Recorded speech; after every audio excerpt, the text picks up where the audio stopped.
Hello everyone, I'm Benitez, Library Assistant here at the Seeking Public Library here on National Indie Author Day. This is our 6th year participating, and we have got a guest author that some of you might recognize if you've participated before. Our first author is Larry Morris, and he's going to be talking to us today about self-publishing.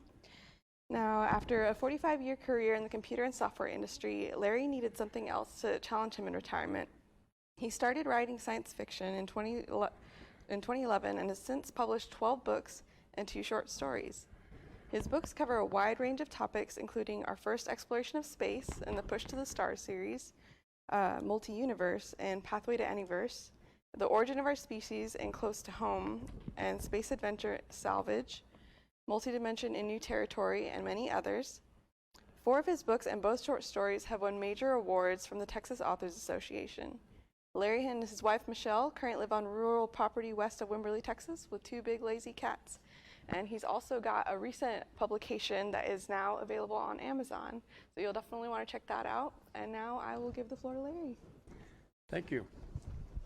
Good morning, everyone. This presentation, as Mara mentioned, is how to self-publish your book or books on Amazon. And just for reference, Amazon is what's known as a publishing platform. They are not a publisher. All they do is provide the services to the author to let them publish their books. So they're called a publishing platform. There are a lot of them out there, and we'll talk about some of them a little bit later in the presentation. The other thing I'll mention quickly is that Amazon originally was Kindle and paperback, and they have since added hardcover to their offering. It was in beta for probably 8 or 10 months, and it's now inching its way out of beta slowly. I've converted some of my paperbacks into hardcovers and gotten samples, and they're looking really good. So that's another option for people who publish their books. The other thing I'll mention real quick too is if you notice up here in the upper right hand corner of all the slides, there is a logo. That is my publishing logo. It's on all of my books. It's on my business card. And if you're going to publish more than one book, I would encourage you to talk to someone about this or design your own logo that will reference and speak to your brand. And I'll show you in a little bit in one of the samples where it goes on my books. And yes, that is one of our cats. Actually, it was. He's no longer with us, unfortunately. And that is a stack of my books that I published, but he was never sitting on those books. So you'll be amazed at what you can do with Photoshop. So give all of that some thought. This is a little bit of an overview about me. Mara read you the entire spiel. The only thing I will mention is that I've since published an additional book. It's up to 13 books now. And this is, as it says, a shameless plug over here. My hometown now is Wimberley, and they have a little straw man contest every year where they pick the best cafe, the best winery, the best author, the best artist, whatever. And I took best author for 2020, and somebody beat me out this year. I took runner-up in 2021. And another thing to remember when you pick up my books is I would consider myself a storyteller as opposed to a writer. And what that means is that sometimes my books come across as a little rough because that's the way people speak. So I consider myself a little bit of a storyteller instead of a writer. I've used Amazon for all my Kindle books and a service called CreateSpace and Amazon for the paperbacks and the hardcovers, and we'll talk a little bit more about that later. CreateSpace is now non-existent. Please keep in mind, this is just an overview. This is the way I publish my books. So in a sense, I preach exactly what I practice instead of the other way around. This is a high-level overview. It's going to cover a lot of the landscape of self-publishing, and it will go into some details in certain areas. but these are the suggestions about how I publish my books. You have to decide on your own what you want to do. This is a short list of what we will cover. The topics we'll go through real quick. And it's my understanding that when we're all done with this, you will get a copy of this, so I wouldn't worry about writing all this down right now. Some of the alternatives other than Amazon. Just a quick reference, Amazon bought the company called CreateSpace in 2005. CreateSpace was what was known as a print-on-demand service. It was also a publishing platform that allowed you to publish your books, but then they also did print-on-demand services where you could order what they called author copies. Amazon bought them in 2005, and they have since absorbed that functionality. This talks a little bit about their Kindle offering when they got into the ebook business was in 2007. And again, Amazon can now publish paperbacks and hardcovers as well as Kindle. The only thing I will caution you about getting into Amazon is a lot of us who've done this for a number of years will tell you that Amazon lost something when they absorbed the functionality of CreateSpace. If you were originally on CreateSpace and you had a publishing question, you could call them and immediately talk to somebody who knew what you were talking about. Now it takes you a little bit of time and effort to go from person to person when you call Amazon to get a hold of somebody who knows the publishing area that you need to talk to. So keep that in mind. Some of the alternatives, we won't go through any of these in detail, but just keep in mind that there are a lot of them, and they all do different things. Like, for example, Smashwords only does ebooks. Lulu will do all three. Kobo will only do ebooks. And I will mention that in addition to Amazon being probably the largest one in the business, their biggest competitor is Ingram Spark.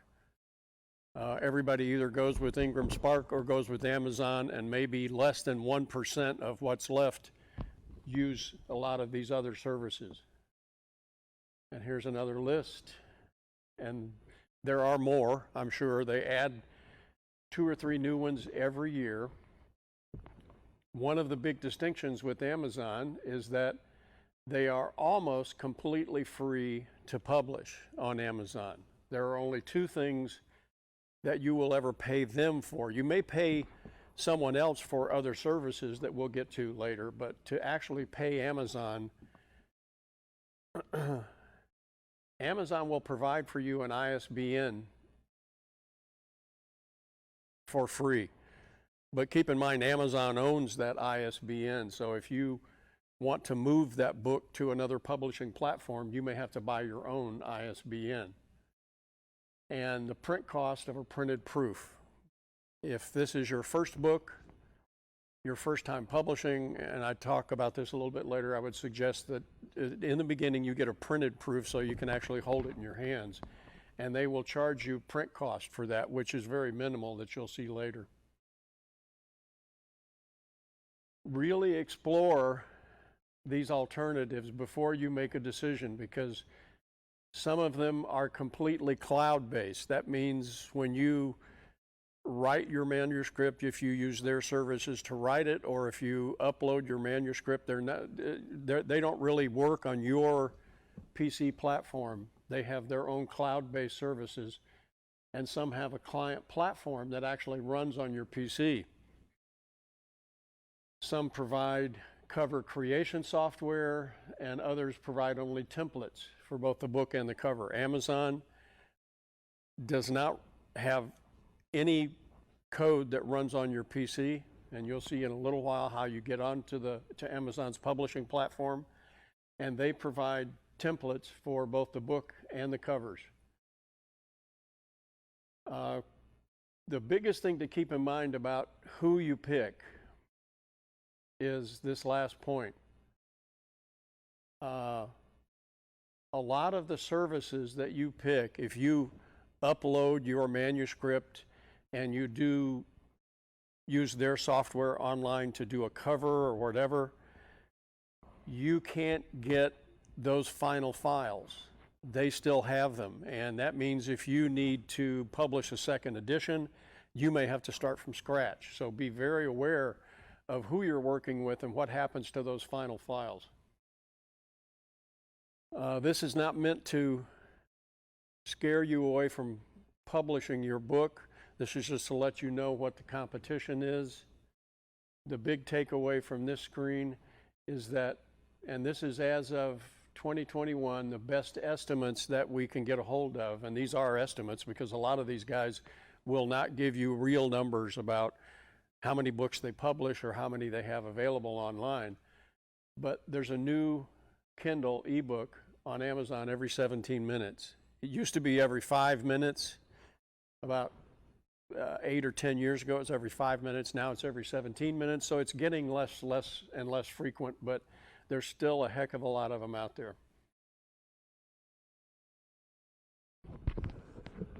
This will at least give you a rough idea of what steps you will need to go through to actually get your book published.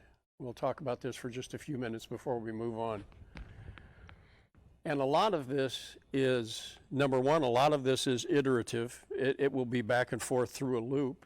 And a lot of it can be shuffled around a little bit. And we'll talk about a couple of those points. But the basic thrust is you get an idea and you do research if you need to. In some cases, you don't. If this is a memoir, I doubt that you're going to do much research, but I wind up, since I write science fiction, doing a lot of research. Develop a storyline, maybe an outline. That depends on how comfortable you are with that story development process, and then write the book. And notice that this can go back and forth through this entire loop. And I've been stuck in this loop for months, writing, researching, developing, finding out I wanted to go in a different direction and backing up. We'll talk about this in a minute too, about beginning the formatting at this stage when you write the book, and you'll know what I mean in a little bit about formatting. That's the internal manuscript formatting. And after the book is completely written, you go to the copyright stage. Some people say you don't need to do that. We'll talk a little bit about that in detail, but you can't really do the copyright until the manuscript is finished. Now, keep two things in mind.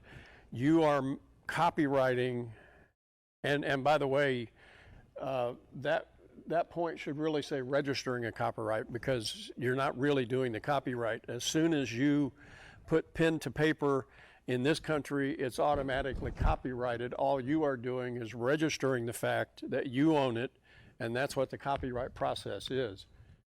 But what you are copywriting is the manuscript itself. The title typically is not part of that, because you will notice when you go out on Amazon and search for a book, there are countless books with exactly the same title. Titles are not copyrightable. Even though they may be included in your manuscript, they're not really part of the copyright. And the cover itself is a separate animal. So when you do the copyright, registering the copyright, you're only registering the copyright for the manuscript itself. And then at this point, most people send it out to edit, get corrections back, and then back to edit, and back and forth. We'll talk a little bit about what that entails and what to do and what not to do. At this point, and in some cases, I mentioned here, I move this step up in the process. You can start the cover design process. In some cases, I've actually moved the cover design way up front because I had an idea for the cover that I didn't want to let go of. So I've moved that up and done some work on the cover during the research phase. But one thing to keep in mind is this in red: you can't really finalize the cover until you know how many pages there are in the book, because that determines the width of the spine of the book, which is part of the cover design process. Then once you get past copyright and all the corrections and your happy with it and you have a cover, then it's time to do the final formatting for the paperback and the hardcover. And then you can upload the paperback and its cover and upload the hardcover and its cover. Now, one thing to keep in mind that this process, if you're going to do paperback and hardcover, is that they may share a manuscript. There are virtually no changes to the manuscript process for paperback and hardcover, but Kindle is completely different. The only difference between paperback and hardcover is the actual cover. You can have the same artwork, obviously, and the same description on the back of the cover, but the design process, because of the nature of a hardcover book, is a little bit different. So they have to have separate cover templates, but they can share a manuscript. And then you can format for Kindle and upload the Kindle and the cover. And notice in each one of these situations, I have a proof box attached to it. Each of these processes, the paperback, the hardcover, and the Kindle, are handled as though they were a separate publishing process. In other words, the way Amazon works is if you publish the paperback, you do not automatically get a Kindle or a hardcover. You have to intentionally publish each of those other formats. And then you actually go through the publishing process for whichever ones you have uploaded, and then market and sell. And everybody likes the last part better, obviously, sell. The first thing you have to do is establish a publishing account on Amazon. This is a different website you go to, kdp.amazon.com, and it is your normal Amazon login credentials. In other words, if you already have an Amazon account where you shop, your logon ID and password will be the same for the KDP account. It's just a different website you go to. This is where all of your books will reside, your personal bookshelf, and you'll need 3 types of information to establish this account. You'll need general information, your name and address, that type of information. You'll need tax information, tax ID, social security number, etc. And you'll need banking information for, hopefully, royalty deposits. They do support checks, but there are limitations to that, meaning that they will hold your royalty money longer and they will cut checks more infrequently than they will deposit money to one of your active accounts. If you're worried about giving them access to direct deposit access to an account, do what we did is we set up a separate savings account, and the only thing that goes in there is Amazon royalties, so it makes it very easy to keep track of that way.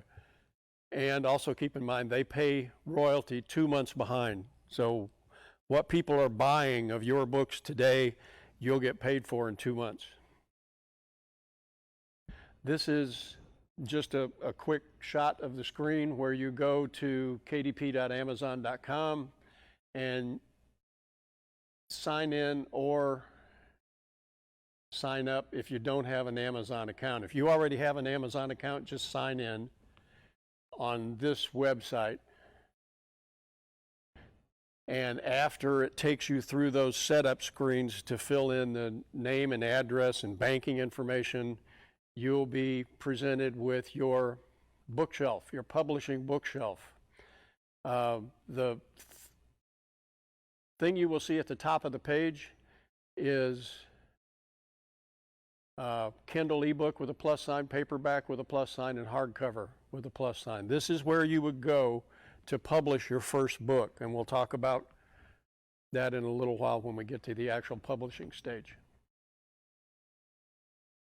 Obviously, when you first create this, the Your Books tab and the rest of the screen will be blank, but as soon as you start publishing books, under the Your Books tab, you will see your books and you'll see the formats that you have them in: Kindle, paperback, hardcover, the price that you've selected, and a lot of options that you can pick over here. Notice for paperback and hardcover, the major option is ordering author copies, and we'll talk about that a little bit later. Now let's talk in detail about formatting. I mentioned before that the best way to do formatting is to start when you start writing your book. When you write the original manuscript, this makes it much simpler down the line, and it also eventually makes it second nature. And we'll talk about a way to do this in a little bit with file structures on a PC, the way I do it. I'm suggesting that you use Microsoft Word wherever you possibly can. There are some alternatives. Some of them are even free, but most of them don't have half the capabilities that Word has. And this is especially important if you have photographs or diagrams in your book, because you have more control over placing them in Word. Try not to use a lot of tabs or spaces to position things in your manuscript to actually format it. Avoid special or interesting fonts, because in a lot of cases some of the other software or Amazon itself may not support that font. When you get ready to set up to do paragraphs, you can do paragraph formatting to handle indentation and line spacing. You can use word styles, which are at the top of the page on a Word document, to set the templates for headings and quotes and special sections. This makes everything a lot simpler.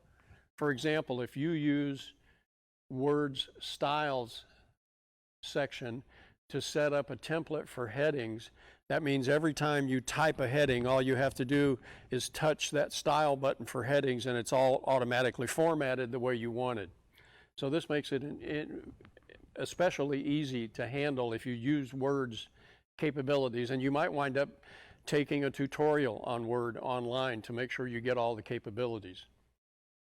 This talks a little bit about front matter, meaning forewords or preface or prologues, and back matter.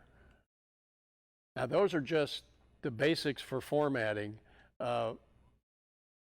Detail formatting is different for a paperback and for and again, since you share a manuscript, it's the same for paperback and hardcover, but that's different than the Kindle formatting.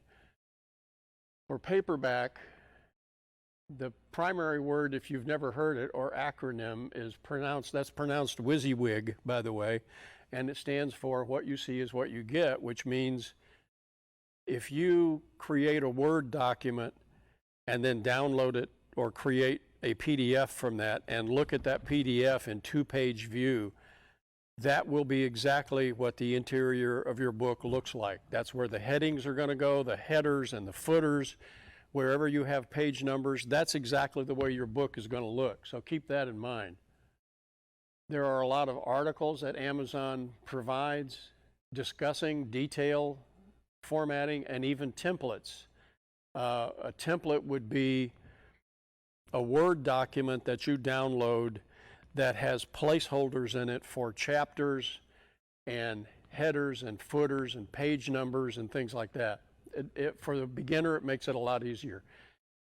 Amazon's three primary or most often used sizes are 5 by 8, 5.5 by 8.5, or 6 by 9. 6 by 9 is typically considered the standard trade book nowadays in paperback. Although they support, I believe now, over 25 different sizes, these seem to be the most popular. And with Word specifically, you can set and control line spacing, paragraph spacing and indentation, and the size of your text, 12 to 14 point, depending on what you want. 12 is considered normal, 14 point is usually considered the lower edge of large print fonts. The typical book nowadays is either 12 or 14 point, depending on whether you want your text a little larger. Line spacing is usually 1.15. That seems to be a little bit better than single, but not as wide as 1.5. And paragraph spacing and indentation, there's 2 or 3 different options for that are typical today. But keep in mind that how you organize your manuscript If you use a larger font, which means more pages, that amounts to print cost, and that's usually based on page count, and you pay the print cost, the author. So keep that in mind. And formatting for Kindle, there's a lot of information on Amazon about Kindle. This is actually a PDF, and you can download it as an ebook. You can actually put it on your Kindle, and it talks about exactly what you need to do to turn your paperback manuscript into a Kindle. And that's what most people will do, is they will format their manuscript as they write it for paperback, because that's the most complicated. And then when they're ready to do Kindle, they'll turn that into a Kindle format. And usually what that entails is just taking everything out that you put in for the paperback. Kindles have to be bare bones. Remember, Kindle was originally created for text only. So if you have photos or charts or diagrams, you may not be able to position them precisely how you did in the paperback. There is another option called Kindle Create now that Amazon has produced. It's a piece of software that runs on your PC, and it will take in your paperback manuscript and allow you to do a lot of the formatting internally for Kindle, creating new headings and things of that nature. And they have something new. It's a kids book creator. Children's books are very different because typically they have color wash backgrounds and art that goes edge to edge on pages. So it's very difficult manually to turn that into a Kindle, but they have a new piece of software which takes your kids book manuscript and helps to transfer it to a Kindle format. And again, that's a piece of software that runs on your PC. The way I have done it for years, and this has been cobbled together over trying different methods over the years, is I start with two files. A master manuscript file, and that file is going to be formatted exactly the way I want my paperback formatted. And that means the right trim size, which is usually 6x9. And by the way, that's what all those different sizes are called in publishing terms. It's called a trim size. It'll have the headers and the footers the way I want them, the page numbers, everything set up exactly the way I want it. And then I will write a chapter at a time in another file. And the format of that file can be anything. And I usually set this file to double-spaced 8.5 by 11. That way I get a good look at everything without having to wear bigger glasses or have a bigger monitor, since I'm doing this a lot. And I can pass this around. I can print it and pass it around to other people, and they have the room to write notes and whatever. When you're happy with the chapter, and by the way, you can run editing software against that chapter file because it's a smaller amount of data. We'll talk about that in a moment. When you're happy with the chapter, you copy it to the end of that manuscript file. You append it to the end of that manuscript file. When you do that, Word will automatically take all of this data and convert it to the format of that master file. So as you build that master file, it will become your complete manuscript, already formatted. Then I will copy that to another file and turn the whole thing into 8.5 by 11 again and send it out to be edited. That's what people edit. When I'm done editing, I'll create a PDF that is used for publishing. We'll talk about that in a little bit. And then I will take that master file again and copy it to another file that I turn into a Kindle. So you'll wind up really with, when you're done with a master file, that is your complete manuscript, a PDF copy of that you use for publishing, and then another copy that you can turn into a Kindle. A word on proofing and editing. This is something that nobody likes to do, but everybody has to address. The first takeaway is, please don't try to do this, and I should have up in this first line, don't try to do this completely by yourselves.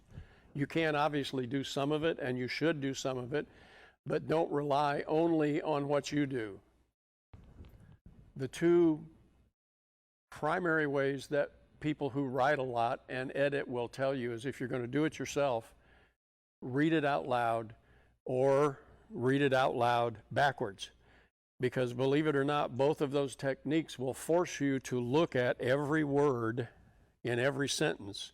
If you don't do that, your mind will skip over things because you wrote it. So you're assuming that certain things are there when they may not be. Editing and proofing are two different things. In a lot of cases, they're handled by two different people. You will edit for flow, continuity, quality, and technical correctness, but proofing is spelling, punctuation, and grammar. There are two tools that I've used over the years. I started with Grammarly, and I believe that's a company out of someplace in Great Britain. So a lot of times I was fighting things that it would find for me that aren't really English, they're British. And I eventually moved to another piece of software called Pro Writing Aid. One of the other reasons, and let's go back to this slide for a moment, one of the other reasons that this works so well with a current chapter that you develop and then copy over into the master file is that both of these pieces of software, Grammarly and Pro Writing Aid, tend to really suck up the resources if you try to run it on your PC. If you try to run it on a complete manuscript, you might as well go out to dinner and come back and maybe it'll be done. So if you run the software at this level, it goes a lot quicker and you can run it in steps. I have a lot of people who work with me. Some do editing only, some do proofing, some do both. Keep in mind that professional proofing and editing services can be expensive. If you are lucky enough to have somebody who's in your family who's a teacher or some other type of educator or is another writer, a newspaper person, that might be a good way to go to get you started. And if you need local contacts, and local by that I mean in the Wimberley area, which is not too far from here, I have some names for you if you're interested in that. A word about registering the copyright. Some authors, independent and otherwise, insist that you don't need it, that simply placing the copyright notice in the material is enough. And I know people who believe this. I don't agree with them, but neither one of us has ever had to go through a lawsuit, so I'm not sure what good our advice is, but you can do it the old-fashioned way that people used to do before they had access to the Library of Congress or to lawyers, is mail the manuscript to yourself registered, but don't open it, because the postmark will serve as proof of your ownership at that date, which is really all you're after. Keep in mind, if you have illustrations in the book or original cover art, you may want to copyright those separately and independently so that they are not tied up in the copyright of the manuscript. Two different ways that I've done it before. I have used LegalZoom services before I understood how the Library of Congress worked, but they're expensive. They're, at least now, that they're up to almost $180 a book. And the Library of Congress website is, I think now, $65 a book, and I'm not sure if it's going to go up again soon or not, but they've talked about it. The Library of Congress is continually working on their website, so I don't have slides to back this up because they keep changing it every 6 months, but this is one of those websites where you have to create an account and then they will step you through the copyright process, and you upload a copy of the manuscript and pay a fee, and within 6 to 8 weeks they will actually send you the copyright certificate. And they have other publishing services available there. If you're interested, I would take a look at those. Cover design. Most people that I talk to who write books will agree with this. Covers sell books. That's the first thing somebody sees when they pick up your book. Oftentimes that's why they go over and pick it up. So take advantage of striking black and white contrasts or bright colors. You have 3 different ways to go on covers. One is you can do the cover yourself manually.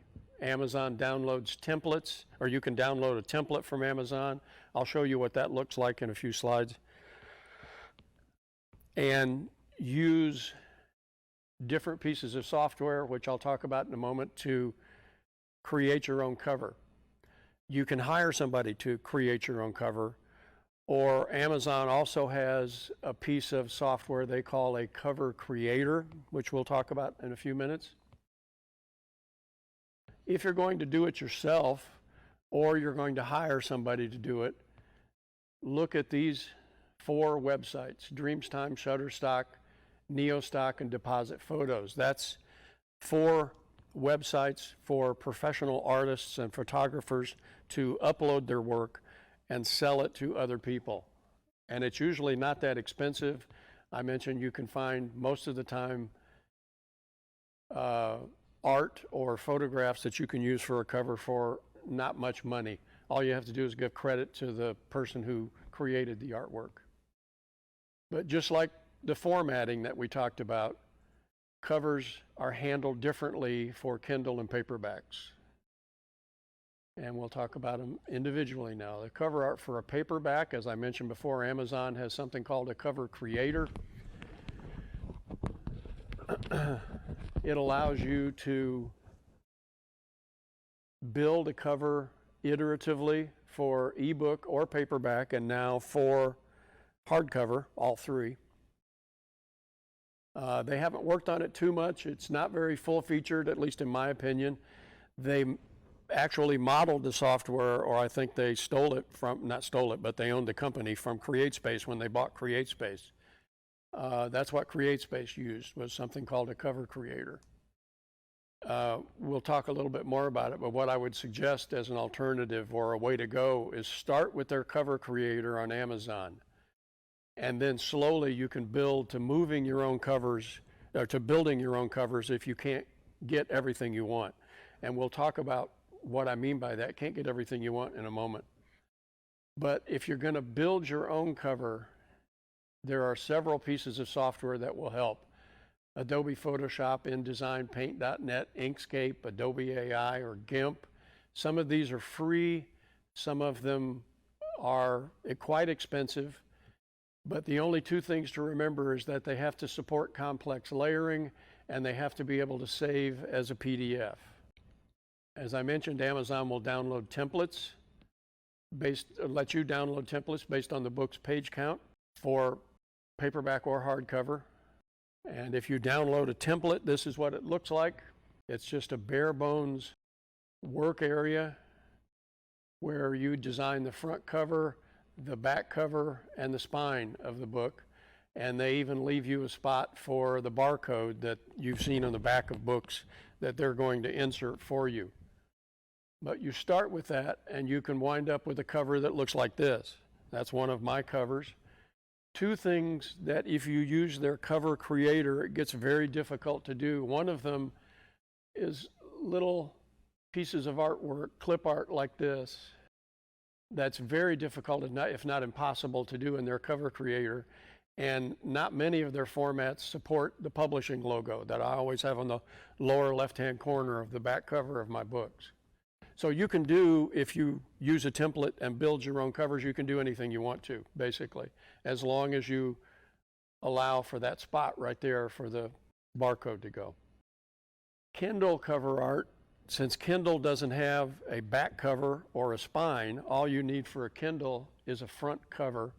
And what most writers do is they will take the front cover of the paperback and crop that out and make it a separate cover file and use that for a Kindle. That's the simplest thing to do. ISBN could be a whole topic on its own. It stands for International Standard Book Number. If you have anything to do with books or libraries or bookstores, you should have run into that often. It identifies a single book. It goes with that book forever. And you have to have one for every individual format except for ebooks. Ebooks are apparently exempt from that. Nobody really cares about having you can have an ISBN for ebooks, but most of the time they don't exist. But that means if you have a paperback and a hardcover and an audio book, which is, keep in mind, just another format, that's 3 ISBNs. Some of the publishing platforms like Amazon will provide them for you. But again, keep in mind, if you use their ISBN, you can't move that book to another publishing platform because they own that ISBN. You would have to republish it as a second edition or something. You can buy your own ISBNs at a website called Bawker.com. This is the actual website. And again, that will allow you to move it from one publishing platform to another. So if you originally published it on Amazon or used their publishing platform and you want to move that book for some reason to Ingram Spark, because they do have different distribution channels, then you would have to own that ISBN before you could move that book to another platform without jumping through a lot of hoops. The only drawback is ISBNs are expensive to buy. You can get a block of 25 of them for about $500, so they're not cheap. The more you buy, the cheaper they are. That's why these platforms can get away with giving you one, because if you buy them in blocks of 1,000, they're $1,000, so they're $1 a piece. So Amazon's going to give them to you. Tax considerations. Nobody likes to talk about tax considerations, but we're going to for a few minutes. The only thing I'll say about federal tax is that whatever publishing platform you work on or whatever distributor you work through, some publishing platforms, keep in mind, like Lulu or some of the others, don't really have distribution channels. Once you have used that publishing platform, the book will get moved over to Amazon, and that's your distribution channel. Whoever your distribution channel is will send you a 1099. And in my case, it's Amazon, and that represents, and they usually don't mail it. They tell you how to download it digitally, but that represents all the income you've derived from their book sales, Kindle and paperback, online and hardcover, and that's what you would declare on your federal taxes. Texas has state sales tax considerations that you have to take into account. But I'll give you 2 quick pieces of advice. One is that if you are not actively selling your books, which means you're downloading them to give to relatives, or I mean you're buying author copies to give them to relatives, and maybe you sell 1 or 2 here or there, I really wouldn't worry about. For paperbacks and hardcovers, there's an online proof and a physical proof process. They require that you at least go through the online proof before you publish. I recommend that if this is the first time you've done it, order a printed proof, and so you have something to hold in your hands and you can actually look at before you publish the book. Yeah, one point to make here: if you decide to get a printed proof, that's just going to be print cost, and it's really cheap, and we'll talk about that in a little bit. KDP Select is something to give serious thought to for Kindle. This is for Kindle only. KDP, again, is Amazon's acronym for Kindle Direct Publishing. That's what started the publishing process for Amazon. It's a process that you can opt in and opt out of on a 90-day cycle. And it's an agreement you make with Amazon. If you opt into KDP Select, you agree not to distribute that ebook anywhere else, and Amazon agrees to give you more revenue opportunities. For instance, Kindle Unlimited is a program where you pay Amazon $10 a month and you can read any Kindle you want to.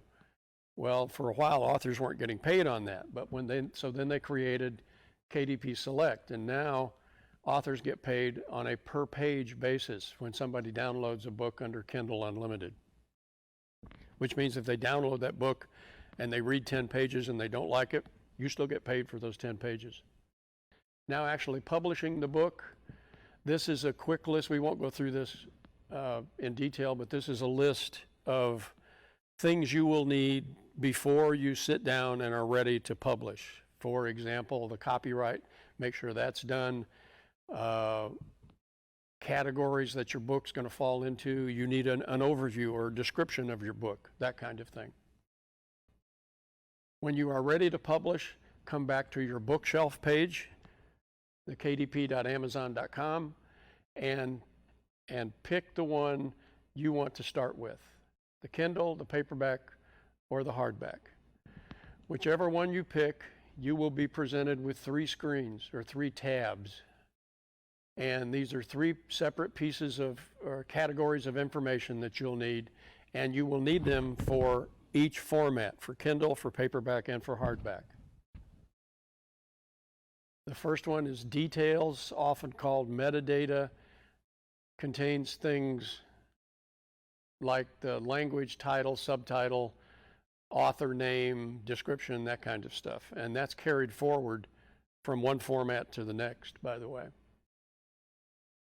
The content tab is where you actually upload the manuscript and the cover, and you are allowed to do the preview, the proof.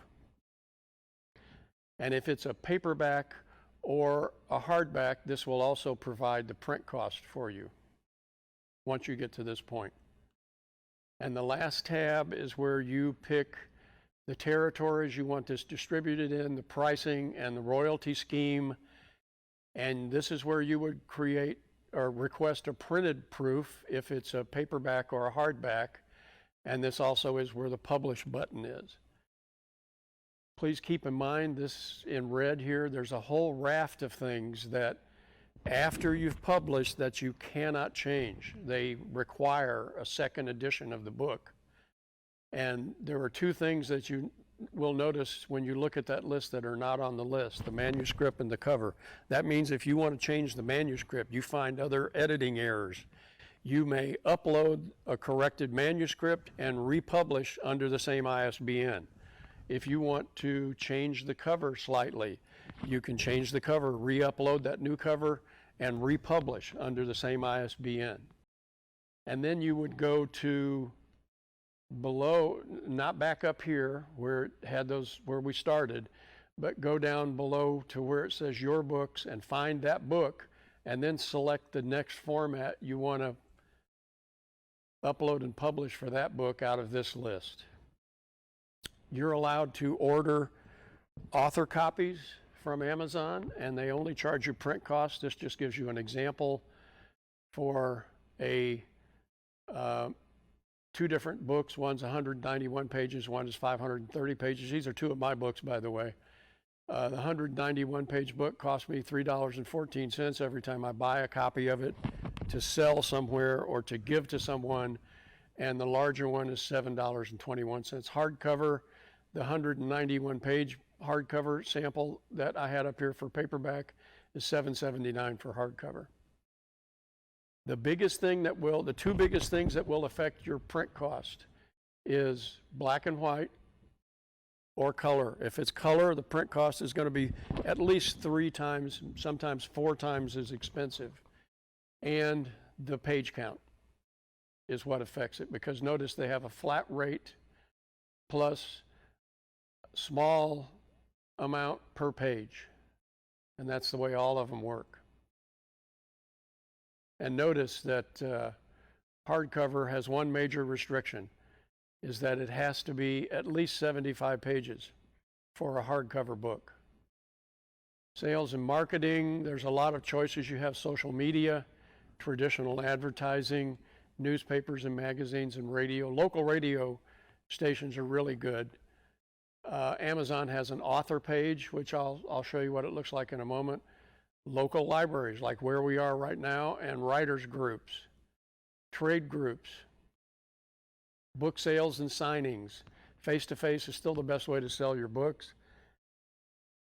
Business cards, obviously. QR codes are something that, look those up.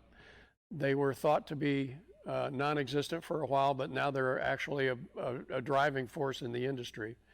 And something that I argue with other authors all the time: never be afraid to give a book away, because it will eventually find a home and create more sales. And by the way, if you figure out sales and marketing and become rich at it, let me know. I want to know how to do it. Amazon offers a free author page for everyone who publishes on their platform. And it lists all of your books, all the details about your books, allows a photograph and a bio, and the new version of this is an older version, actually allows you to post a video here. And if you have your own website, you can take I think it's an RRS feed from that website into Amazon's arena, and they will post it on your author page so you can connect the two. So it's a very good marketing tool. I actually went to GoDaddy, which is a really good place to get your own website or your own domain name, and I bought for next to nothing, it's like just a few dollars a year, a domain name called LarryMorrisBooks.com, and I redirected that domain name to this page. So I have that web address, LarryMorrisBooks.com, on my business card, and it drops people right into this web page. So it was almost free advertising. Royalties, we won't go over this in detail, but Amazon has a lot of documentation about how they construct royalties and pay you. These are some samples down here, again, based on some of my books. And again, the three things that affect print cost are page count, interior, color, and paper type. I forgot paper type. It can be white or cream. But take a look at that, and again, they pay you 2 months behind. And they are consistent, right on the nose, every month, right at the end of the month. There's no haggling. You don't have to worry about it. They actually pay all the time. This is obviously a plug for me. If you are getting ready to publish your book and you look at all of this and it is daunting, I will always answer questions for free, particularly if you're buying the coffee. But if you don't want to do it yourself, I offer the service for a fee. So keep that in mind. If you need to, send me an email for details and costs. Several prominent, well-known authors have started to do self-publishing. And more top-tier authors are now getting into it. The main thrust of these last few slides is this in red. I don't care what your book is or what it's about, but never let anybody tell you that it's not good enough to publish or that your idea is no good. And these notes speak to that. And the first one I'll mention, and then I'll just zip through the other ones real quick, is a man by the name of Thunder Levin. If you don't know who Thunder Levin is, look him up. But he's a guy who walked into a boardroom in Hollywood and convinced that room full of movie executives to make a movie about sharks coming out of a tornado. And they made 5 of them. Sharknado 1, 2, 3, 4, 5. So if he can do that, trust me, I don't care what your book is, it's a good idea to publish it. These last few slides are something for you to look at from a motivational standpoint. Each one of them is a different person. Some of them might be obvious. Some of them might not be. I'll let you take a look at them when you get your copy of it. And if you still don't know who they are, there's 3 of them, email me and I'll let you know. The last word is, if you have stories to tell, keep writing and publish your own. Thank you.